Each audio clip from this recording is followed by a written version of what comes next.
Scores of frustrated parents spend the day at the Education Department offices in Gauteng, desperately trying to place their children in schools. Yesterday marked the first day of the new academic year for pupils. Meanwhile, some have been allocated schools, but parents are unhappy with the choices, citing concerns over distance as well as fees. Let's now unpack this with Matome Chiloane. He is the MEC for Education in Gauteng.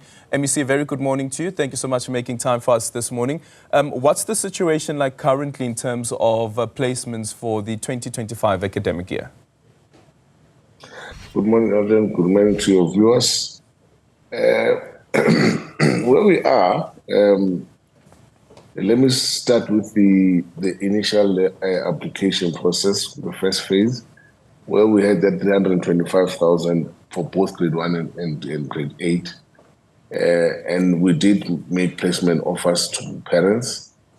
However, in that with that process, we then received around 6,900 appeals to placement offers, especially because these are the group that we place learners in schools that they did not apply for, because the ones that they had applied for were full. And that is the process that we were dealing with. But however, where we are sitting, out of that 6,900, majority have taken the placement offers that we've given them. And then we've got a new group of late applications. There was that initial 19,000 that did not place because they didn't complete application. And then, obviously, that meant that the late application, they needed to go and resubmit the documents that are still needed, because we still need those particular documents to verify the learners and also have that information. So there are parents from that group who assume that because they went and wrote their name, submitted their name and the name of their child, they have completed an application. So we have to clarify them as well in that respect. But secondly, the late applicants, from yesterday, it increased from the day before, the 14th, we were sitting at around 14,000. As I speak to you today, we're sitting at around 28,000. So they more than doubled yesterday, the late applications that we have received for these two grades, 1 and 8. And now, some of the parents for 1 and 8, what they do, they go to, because late application, how the system works, it shows you the schools that are available in space. And the parent submits and takes that offer. And then they take that, from taking that particular offer, then they go to the district office and say, I can't take this school, it's too far, or whatever reasons, like one of the reasons we just cited, that for instance, the fees, right? And then that's what you see in those queues. But also the in-between grades. Those ones are huge numbers. I'm talking about 2 to 7, 9 to 12. That's the new numbers that we have, because those parents go to schools, they get on the waiting list, and then obviously because they will not get particular joy because of the waiting list, then they'll have to go to the district for support. So for those parents, I'm appealing for patience. That work with us, we will place your child. We will place your child, and we are aware that the challenge that we are having in that regard, because schools have long waiting lists and it's long. So, but we will place your child at a school where both the parent and the district will be comfortable that this school is fine. So for those, and that's what the queue is about in the main. With fees, we have a process in place where we exempt parents, but the exemption obviously is a process. The parent applies, then we look, and then we will finalize in that respect. So it's not an issue that parents would necessarily worry a lot about. But there are parents who apply for particular schools, and we place them. We place the learner there. Then they come back and say, I can't afford these fees. Now, it was a responsibility of the parent from the first place to do a bit of research that I want my child in the school. What is the school fees of the school? But by that time, I've placed the child. So the parent wants to pull the child out of the school because saying they can't afford it. But we've already placed the child. Now, in that regard, those parents must also understand that if you do that, you're then going to fall in the category of late applications, because now it means you're forfeiting space. So there's quite a number of dynamics really that inform these long queues. Okay, let's start off with the one in relation to the fees. So if a child is placed in a school and I as a parent cannot afford to pay the fees, what sort of recourse do I then have? There's an exemption. We do exempt parents. We do exempt parents, but the parent needs to apply at the school. And obviously, the SDB will look at the application and submit the correct documents.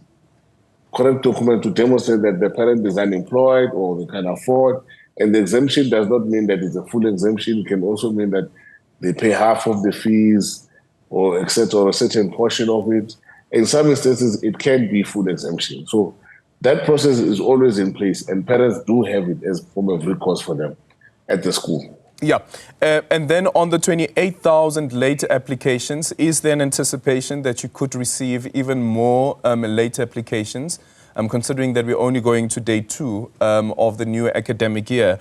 And do you have a deadline as to when you would like to see all of this resolved, or all the children placed? Late applications end at the end of January, the 30th and 31st of January, the last day of January. So that's where we will know how many, the full figure. But usually it goes up to almost 40,000.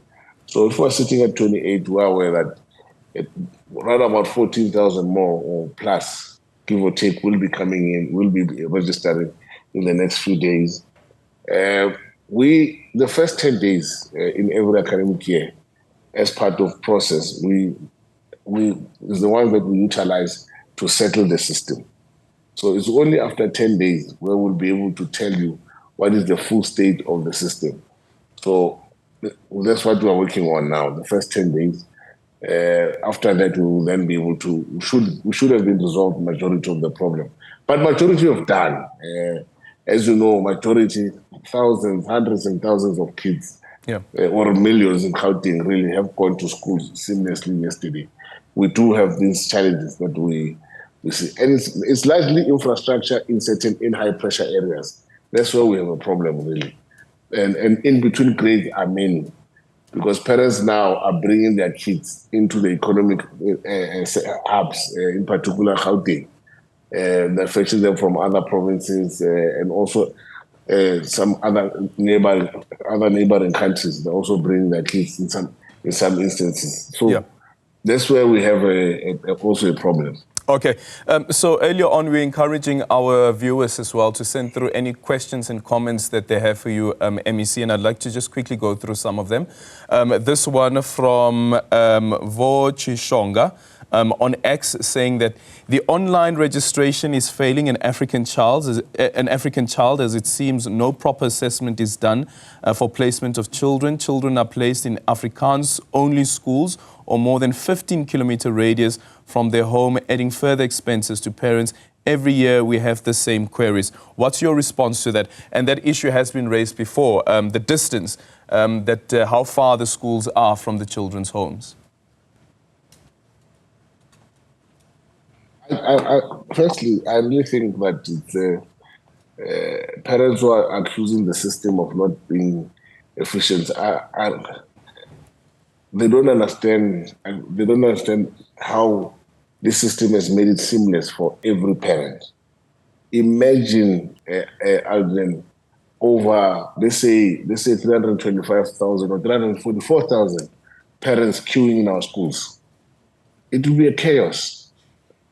It will be a chaos. Literally, the first, if you would remember, parents used to sleep for days outside the school gate, waiting for that for the process of admission to open.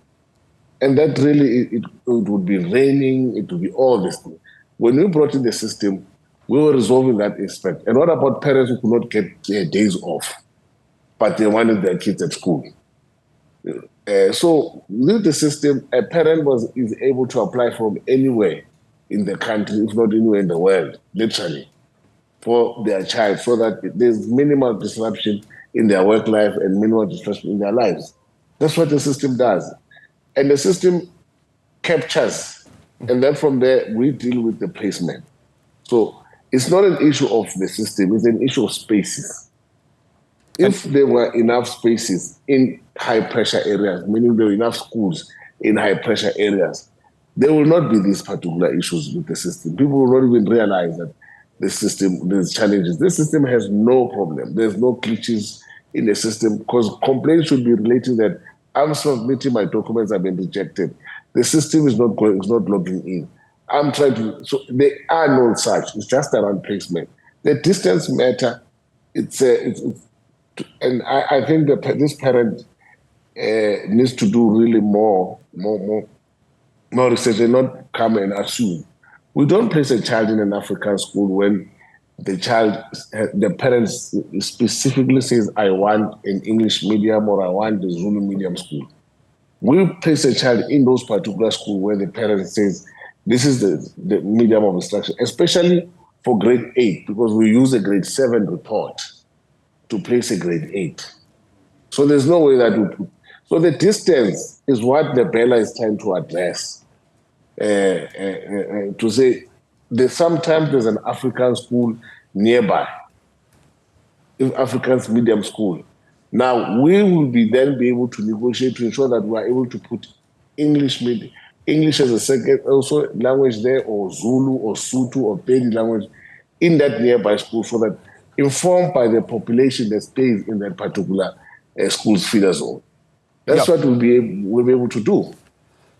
And that speaks to that issue around Bella, of course, that but those clauses are not operationalized as yet. But just a quick one on this one from Adam Fasach, and I don't know how true this is. He says that horrible and draining experience, as there are exclusive government schools based on province. Imagine you are excluded because you are not from their province. Is there any truth to that parents that are coming from other provinces are prevented to apply because they are not from Gauteng? No, that can't be true. We work according to our constitutional mandate, and the mandate is very clear. Every child of school-going age needs to be placed at a school. It's our duty. So there's no such. If the parent is experiencing that, they can come forward and really give me that information or give us that information, share it with you, then we can see, we can follow up where is this problem.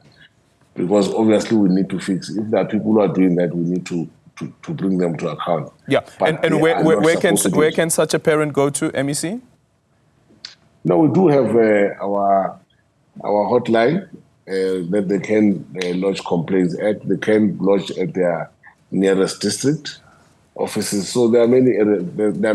They can go to the nearest district. They can go to the head office to bring this particular issue forward. Then we can deal with it. I can assure you and that parent that we don't exclude children based on the province they come from.